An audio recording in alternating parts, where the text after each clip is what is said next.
In this video, you're going to learn some healthy substitutions that will allow you to satisfy your sweet tooth while still reversing your type 2 diabetes in 6 months or less. Before we jump in, who am I?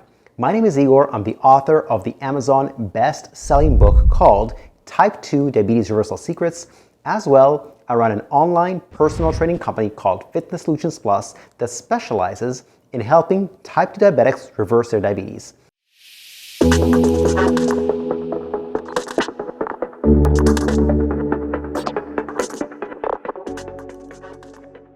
Now, before I give you the substitutions for your favorite foods like jam, like chocolate, like cereal, and more, let's talk about the reason behind these substitutions. As I discuss in my book, the 3 most impactful factors on blood sugar levels, number 1 is total calories. Number 2, total fiber. Number 3, total carbohydrates. Normalizing your calories can potentially reduce your A1C or your fasting blood sugar by about 4%. Optimizing your fiber intake for your condition for type 2 diabetes can lower your A1C by as much as 2.5%. And then going from a high carb diet to a low carb diet can reduce your A1C by 1.0%. So whenever I'm making these recommendations, this is an order of preference. Number 1, can I reduce calories either directly or indirectly without sacrificing taste? Number 2, can I add fiber? Number 3, can I reduce carbohydrates?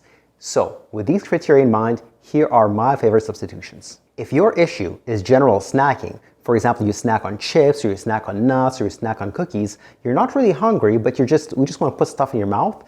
If you want to do that, in order of preference, my most preferred thing to snack on is simply vegetables, especially things like celery, or carrots, or peppers, or tomatoes. Things like that have a lot of volume without a lot of calories. They help you lower your blood sugar substantially.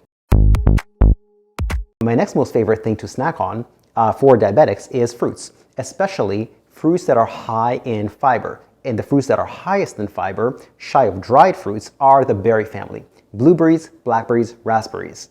Now, a lot of diabetics shy away from dried fruits because they're sweet, but that's a different type of sweetness. It's the difference between glucose and fructose.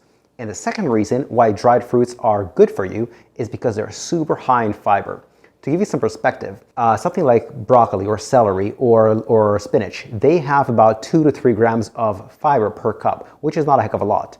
By contrast, something like dates, 5 dates have 5 grams of fiber, which is very significant. A very good source of fiber is dates, prunes, dried apricots, and so on. And then one thing diabetics tend to snack on a lot is nuts. They heard that nuts are natural, therefore they're good for you. Yes, they're natural. Yes, they're good for you. But if you eat a lot of them, they're not that good for you, because again, the number 1 factor in reversing diabetes is calories, not even carbohydrates, but just total calories. And that's more for overweight diabetics. Normal weight diabetics get a better impact from fiber.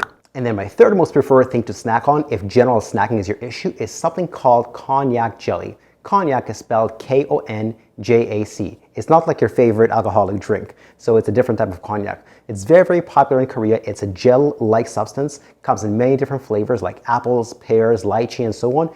An entire bag only has 2 calories, so it fills up a lot of room in your stomach. It tastes delicious. You wouldn't know it's diabetic friendly, but it is. So if general snacking is your issue, in order of preference, number 1, vegetables, number 2, fruits, number 3, Konjac Jelly. Let's talk about breakfast. One very common breakfast is cereals. Most cereals are super high in carbohydrates and, well, nothing else. They're also very, very high in sugar. So how can you make your cereal? What can you substitute it with so that it's a healthier version of cereal? Well, oatmeal is a very common breakfast as well and has much higher fiber and much lower carbohydrates than just cereal. So that's an excellent substitute. To give you some perspective, a bowl of cereal might have between 1 and 3 grams of fiber, whereas a bowl of oatmeal, depending on how much you put into a bowl, might have between 5 and 8 grams of fiber. Again, very, very rich source.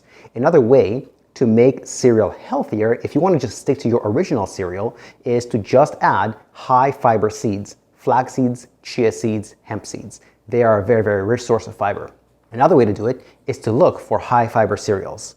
What makes a cereal high fiber? I'm not going to name any specific brands because they go in and out of business all the time, but I am going to give you one specific criterion to keep in mind, and that is this. For every 10 grams of carbohydrates, the cereal should have 2 grams of fiber. Okay? If it has 20 grams of carbs, it should have 4 grams of fiber. 30 grams of carbs should have 6 grams of fiber, and so on. And the third breakfast option is something called chia pudding. So it's your regular pudding, but you add chia seeds to it. Chia, again, is a very rich source of fiber, and again, normalizing fiber intake for a diabetic has the potential to lower your A1C by as much as 2.5%. Next, sometimes you just have a sweet tooth. Some people like their peanut butter and jelly. Now, how can you have jam that's healthy but still is tasty? It's sweet. There's a product called chia jam. It's jam made out of chia seeds. 1 tablespoon has only 25 calories, but also 4 grams of fiber. By contrast, 1 tablespoon of a regular jam has about 40 calories and 0 grams of fiber, maybe 1 gram of fiber. So chia jam is equally tasty, but way healthier for you. Another substitute is for fruit juices, as well as alcoholic beverages. Again, the biggest factor in diabetes is total calories. The second biggest factor is total fiber. Neither alcohol nor fruit juices have either. Neither low calories nor high fiber. So you want to substitute it with at least something that has 0 calories. So things like water, herbal teas, any kind of tea, black coffee, anything like that has 0 calories. Now, a lot of people have problems with diet pop, diet soda, because they contain artificial sweeteners like aspartame. By and large, aspartame is inert in humans. When they show damaging effects from aspartame, that's in rat studies, when rats are given crazy high doses of aspartame, stuff you would never see in human products. Now, aspartame is not exactly a health food, but if I was to choose orange juice or diet pop, I would choose the diet pop because it has lower calories. And that's the number 1 factor in diabetes as well as in overall health. Next, if you like pasta or you need something to go along with your meat or your salad, there are other alternatives. Things like buckwheat, super high in fiber, amaranth, quinoa, again, these are all high fiber sources. They're about the same calories, maybe slightly lower calories, but much higher in fiber. Another substitute, which is less preferable than these 3, is just whole grain pasta. Whole grain penne, whole grain spaghetti, etc. It has about the same number of calories as regular pasta, but the fiber content is much higher, between 5 and 8 grams per bowl. If you like buns, if you like bread, etc., then a good substitute for you would be whole grain bread. Not to be confused with whole wheat bread. They are very different. A regular white bun or regular white bread might contain 1 or 2 grams of fiber per slice.